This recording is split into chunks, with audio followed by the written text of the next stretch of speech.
Kita beralih ke sorotan lain, Saudara. 3 terdakwa anggota TNI pembunuh Imam Mashkur dituntut hukuman mati. Ketiga terdakwa juga dituntut pidana tambahan dengan dipecat sebagai anggota militer TNI Angkatan Darat.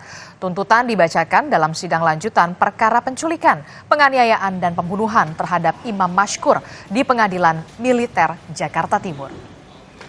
Auditor militer berkesimpulan ketiga terdakwa telah terbukti secara sah melakukan pembunuhan berencana. Ketiga terdakwa juga dinyatakan secara sah dan terbukti secara bersama-sama membawa seseorang untuk pergi dari tempat tinggal dengan maksud menempatkan seseorang dalam keadaan sengsara.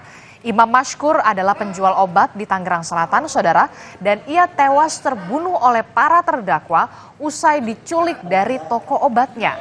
Penculikan terhadap Imam Mashkur ini viral setelah beredar adanya dugaan pemerasan yang dilakukan para tersangka kepada keluarga Imam dengan meminta biaya tebusan 50 juta rupiah.